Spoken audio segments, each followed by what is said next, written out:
সকালবেলাতেই আমরা রেডি হয়ে গেছি। দেখো উজানও রেডি হয়ে গেছে, কারণ আমরা সবাই একসাথে যাচ্ছি। উজানকে আজকে নতুন স্কুলে ভর্তি করব তার জন্য।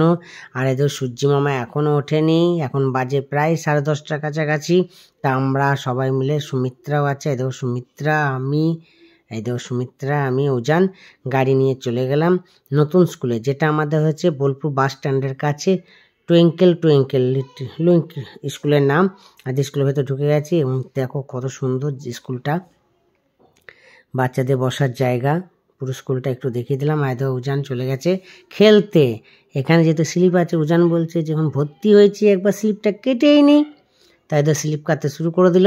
আমার কাট দেখো লেগে গেছে, আবার স্লিপ কাটছে ও, কারণ ওর খুব ভালো লাগছে। স্কুলটাও খুব ভালো লেগেছে ওর, কারণ ওদের খেলনার জিনিস অনেক আছে।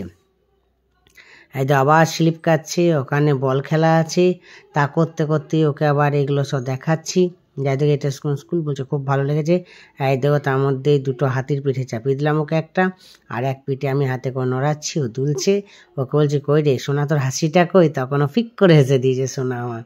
তা করতে আমার তেল ছিল না গাড়িতে, আমি পেট্রোল পাম্পে চলে গেলাম তেল ভরতে, কারণ ওখানে ভাঙানি ছিল না। ভাঙানিটাও করা হলো স্কুলে ফি দেওয়ার জন্য। ফি দিয়ে বই টই নিয়ে আমরা সব চলে এলাম, এত বেরিয়ে গেছি। এবার চলে যাব আমরা বাড়ি। দেখা হচ্ছে পরের ভিডিওতে। টাটা।